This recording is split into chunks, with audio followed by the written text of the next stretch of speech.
Bonjour chers amis, j'espère que vous allez bien. Donc on va continuer l'explication de notre cours, les rois, la technique fiscale.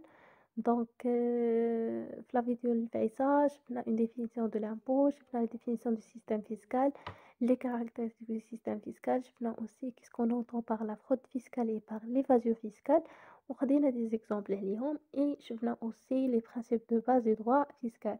Donc, on va passer automatiquement à la classification des impôts. Donc, comme c'est affiché pour vous, la première classification, donc on distingue entre les impôts d'État et les impôts locaux. Donc, premièrement, les impôts d'État sont les impôts qui sont perçus, c'est-à-dire qu'ils sont reçus par l'État. Donc, ils sont perçus au profit du budget national, principalement chez l'IS, l'impôt sur les sociétés, qui est payé par les entreprises normalement, ou bien l'IR, l'impôt sur le revenu, payé par les salariés, ou même la TVA, la taxe sur la valeur ajoutée qui est payée par l'entreprise et aussi payée par le dernier consommateur. Donc, les impôts, on les appelle impôts d'État. Laisse-moi impôts d'État parce qu'on les trouve dans le budget de l'État. C'est clair? Deuxièmement, les impôts locaux. Les impôts locaux, quand à eux alimentent les budgets des collectivités locales, comme la taxe professionnelle, comme la taxe urbaine.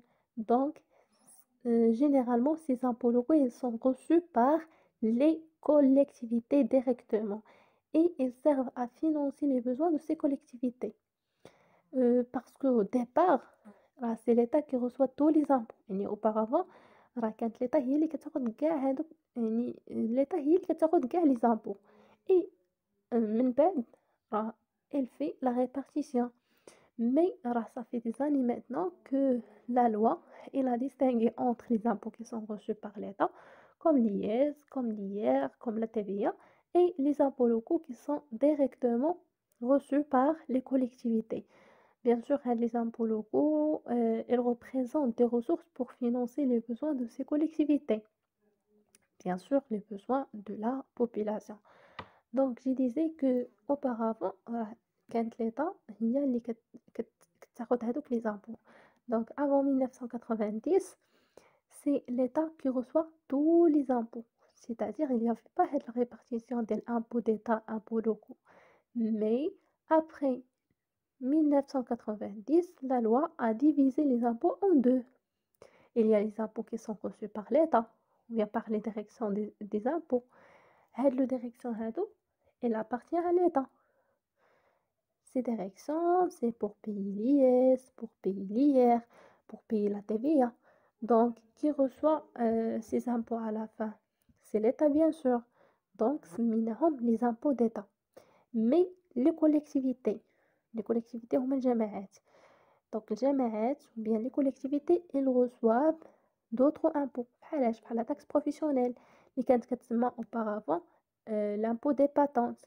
Donc, l'impôt il est reçu par les collectivités et non pas par l'État. Pourquoi normalement les collectivités reçoivent les impôts? Donc, ils reçoivent les impôts pour les infrastructures, pour l'éclairage, pour les routes, donc pour satisfaire les besoins de la nation.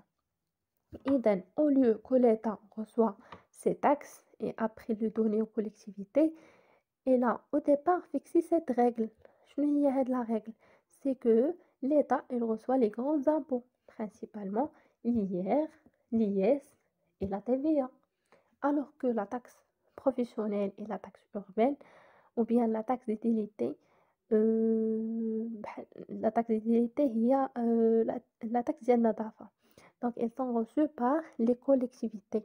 Mais شنو الحاجة اللي خصكم تعرفوا ما بين هاد les impôts et les taxes, c'est que le point commun ما بيناتهم c'est que راهم بجوجهم elles sont obligatoires. Donc ما يجيش شي حد يقول لك puisque la taxe professionnelle il est payé aux collectivités, je vais rien payer ou bien je vais pas payer. Donc non. Au départ, l'impôt c'est un prélèvement obligatoire. Donc que ça soit impôt ou bien taxe, c'est la même chose. Il n'y a pas de différence. C'est un prélèvement obligatoire. Donc ça, c'est la première distinction les impôts d'État, les impôts locaux. Donc, deuxième distinction, on a les impôts personnels et les impôts réels. Donc, les impôts personnels sont les impôts dont la détermination tient compte de la situation personnelle du contribuable, notamment du charges des familles et du standing de sa résidence. Exemple, la taxe urbaine, l'IR sur revenus salariaux. Donc, je m'explique. Donc, lorsqu'on va traiter, Inch'Allah, l'impôt sur les salaires, on va voir que pour calculer l'impôt d'un salarié, on tient compte de sa situation familiale. Par exemple, l'État, il donne un avantage pour le salarié suivant sa situation. C'est-à-dire, une fois on calcule l'impôt, pour un salarié, on va déduire ce qu'on appelle les déductions pour les charges, pour les personnes à charge. Par exemple, si un salarié il est marié et il a 2 enfants, dans ce cas-là, il a 3 personnes à charge. La femme, il a 2 enfants. Si il est marié et il a 4 enfants, total des personnes à charge, 5, c'est-à-dire on compte la femme et les enfants. Pour chaque personne, la loi, elle lui donne la déduction de 30 dirhams par mois par personne. C'est-à-dire, si le salarié est marié et il a 4 enfants, il a 5 personnes à charge, donc on prend 5 fois 30 dirhams, ça donne 150 dirhams. Donc on va déduire, ou bien le salarié, il va déduire, ou bien il va retrancher de son impôt 150 dirhams.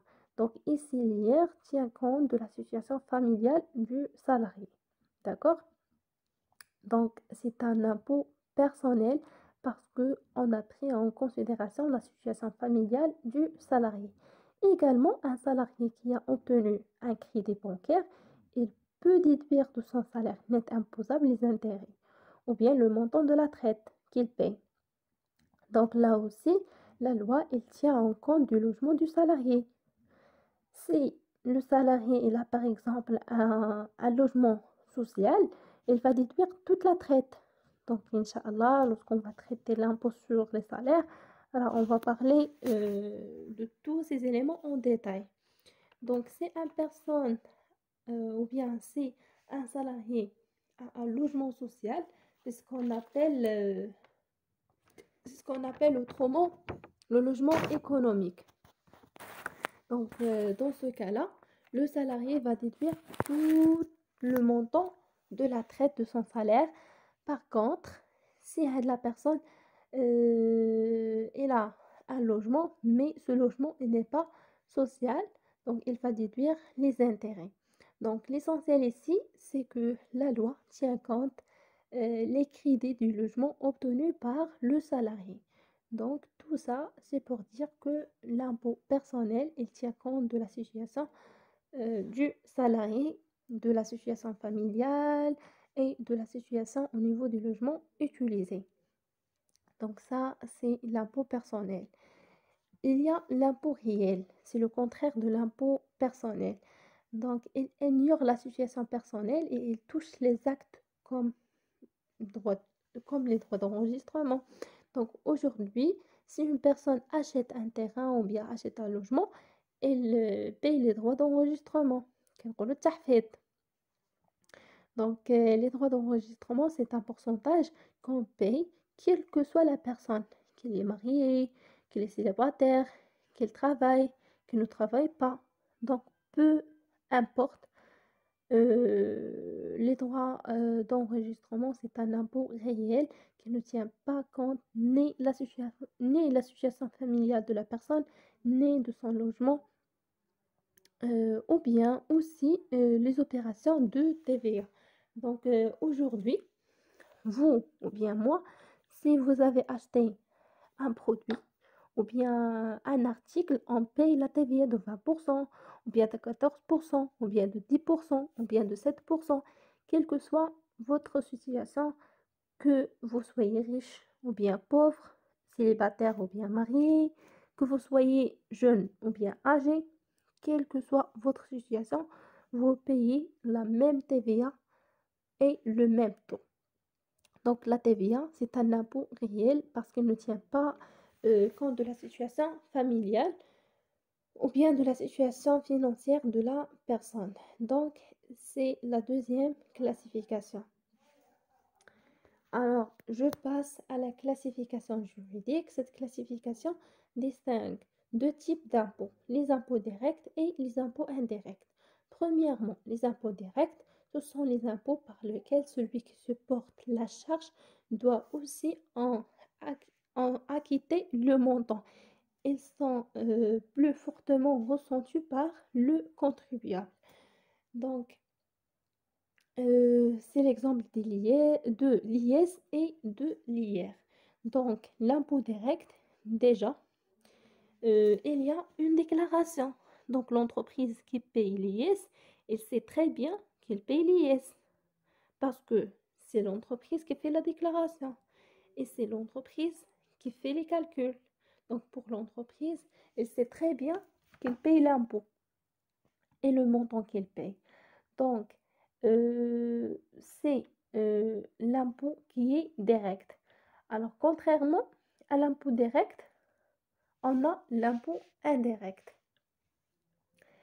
Donc, ce sont les impôts pour lesquels la personne qui effectue le paiement auprès de l'administration est différente de celle qui supporte réellement l'impôt. Donc, l'impôt est incorporé dans le prix.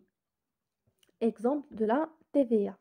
Donc, le consommateur final paye le montant TTC. Donc, bien sûr, par exemple, vous, les étudiants, maintenant, vous avez un bagage au niveau de la comptabilité et au niveau de la fiscalité. Vous connaissez maintenant la TVA, vous connaissez leurs taxes, vous connaissez TTC. Mais si vous prenez, par exemple, un simple consommateur qui n'a pas fait la gestion, ce consommateur, lorsqu'il paye le prix d'un produit ou bien d'un article, cette personne-là ne connaît pas le fait qu'il paye à l'intérieur du prix la TVA ou bien le montant de la TVA. Donc, le contribuable euh, ou bien le consommateur, entre parenthèses, normal, simple consommateur, il paye l'impôt sans en être conscient. Il n'est pas conscient qu'il paye cet impôt-là parce que l'impôt, il est intégré. Donc, l'impôt, il est incorporé dans le prix qu'il paye. Donc, le prix qu'il paye, c'est le prix TTC, toute taxe comprise. Le prix, toute taxe comprise. Aussi, pourquoi maintenant dans les grandes surfaces comme Margelle, par exemple, vous trouverez les articles avec l'affiche, c'est précisé, leur taxe, TVA et TTC. Donc, là, c'est pour vous dire, voici le montant hors taxe, voici le montant de la TVA, voici le montant TTC que vous allez payer. Donc, le montant TTC, c'est le montant hors taxe plus la TVA. Donc, leur taxe plus la TVA, elle donne le montant, toute taxe comprise. Donc, c'est le montant que le consommateur doit payer. Donc, cet impôt, il est indirectement. Vous voyez, parce que parfois le consommateur, il paye cet impôt et il n'est pas conscient qu'il paye cet impôt. Donc, c'est ça la troisième classification, l'impôt direct et l'impôt indirect.